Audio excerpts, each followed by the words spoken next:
You know, I need to be on the radio because, I mean, look, if these guys that are, you know, flip-floppers can be on the radio, I'm about to crush, I mean, a very prominent, nationally syndicated talk show host that has millions of listeners every day, and I'm about to crush him. If you've seen my latest post, I got on the air with Mark Levin, and you know, a guy that promotes liberty and capitalism and freedom 90% of the time and is 10% a socialist deserves a worse lashing than a guy that's 100% socialist, because at least the guy that's 100% is consistent. He's not a hypocrite.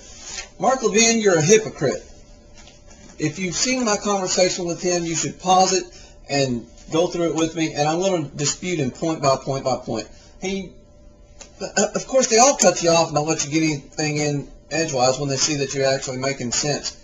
But he immediately starts in calling me an anarchist. But I guess he's not an anarchist because he believes in liberty on one side and he believes on government coercion on the other side.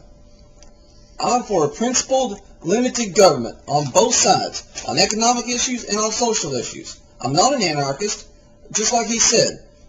I don't believe in an all-powerful government, but I don't believe in an impotent government either. But I believe in a limited government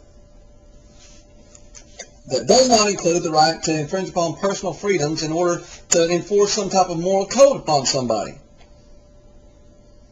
He starts talking about the Constitution right off the bat.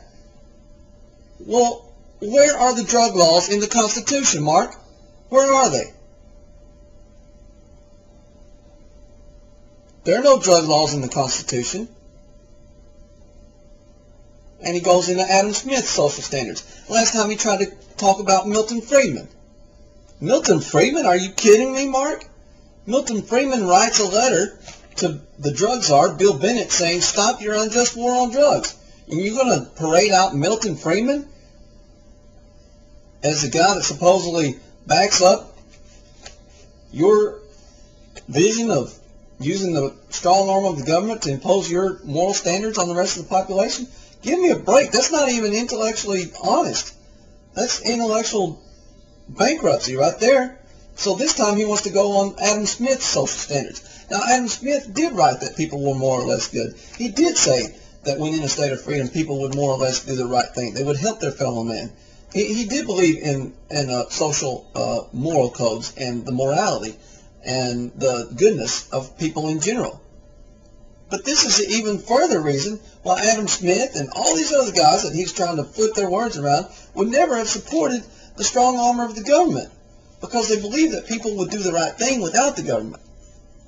And so for him to use the words of Adam Smith, you notice he didn't quote Adam Smith because he couldn't come up with anything from Adam Smith that would actually say what he's trying to make Adam Smith say. But, hang on, son, I'm in the middle of something, okay? But for him to use Adam Smith is totally hypocritical, and he hopes his audience, you know, hasn't read Adam Smith and is not smart enough to know that he's trying to twist his words. And then he accuses me. He says, "No, you're not consistent." Well, yes, I am consistent. First, he says I'm a purist on I want anarchy all around is what he says, but he's almost right. I'm a purist. I want small government on both sides. Then he says I'm not consistent. When I chime in and say, I'm consistent, Mark. I don't want liberty infringed upon on the economic side, and I don't want it infringed upon on the social side. He says, no, you're not consistent. Yes, I am. You call me a purist. That's consistency, isn't it? So you're not consistent in what you're labeling me. In the same conversation. Then he goes into this. I just explained about conservatism. You know, and that states have a big role in how our lives should be governed. So I guess if it's the state of California or the state of Texas that's taking away your rights, then it's okay. But let's say the Constitution leaves certain things to the states.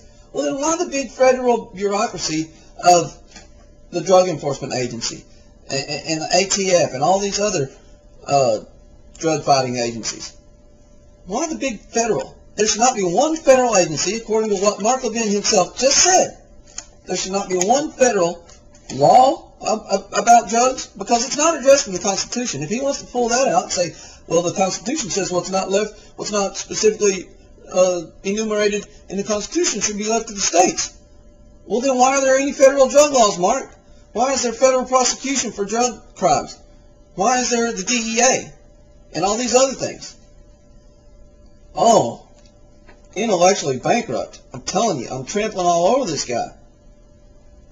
Then he goes on, he goes on the part about as specifically enumerated in the Constitution.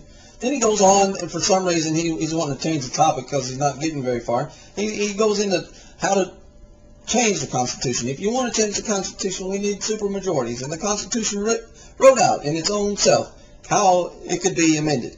Well, I get that. I understand that. I don't know why you're really bringing it up, but if you do want to talk about the principle of changing the Constitution, it's you that needs to gather some supermajorities and change the thing to say that they can enforce all these drug laws, because it's not in there. I'm on the side of the Constitution. I don't need the Constitution to change for my position to be right, but you need it to change for your position to be right. But you don't change it. You don't gather all these supermajorities you talk about. You just trample it. Talking about you're with the founders. None of these guys would have gone for this. You know what? I'm with the founders. You haven't even read the founders like you pretend to, or you want to ignore what they did right.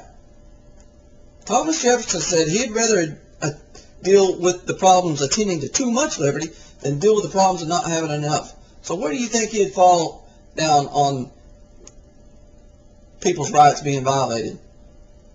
Because they might be possessing a substance that has fallen out of favor with the elite and the powerful. Last time I checked,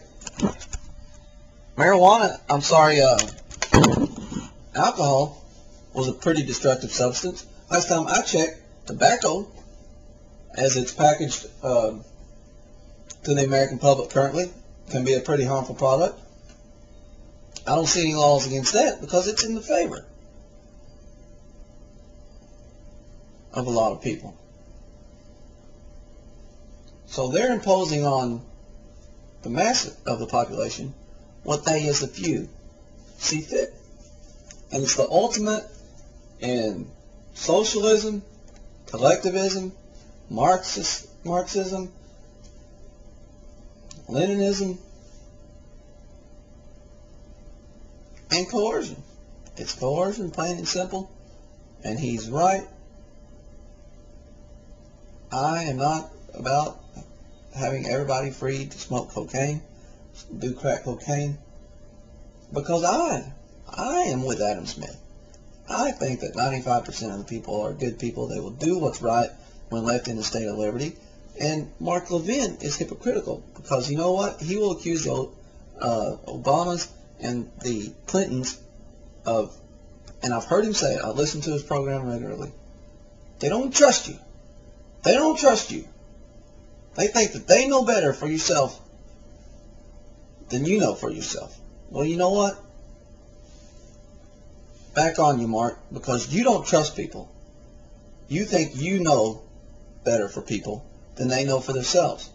And you have to control them in order to get them to do the right thing. You're just as bad as the people you rail against. And you're worse. Because you pretend like you know how bad government is. Then you prescribe it as a solution for the particular problems that you want to use it to solve. The unfortunate thing is that it's done nothing but create misery and suffering, just like the flawed economic policies of the socialists have on that end of the spectrum. So keep pushing it, but you can put it out there and you can pretend like you're right, but you can't make the policies work. That's the thing about it. They won't, no matter how much you want them to. They won't.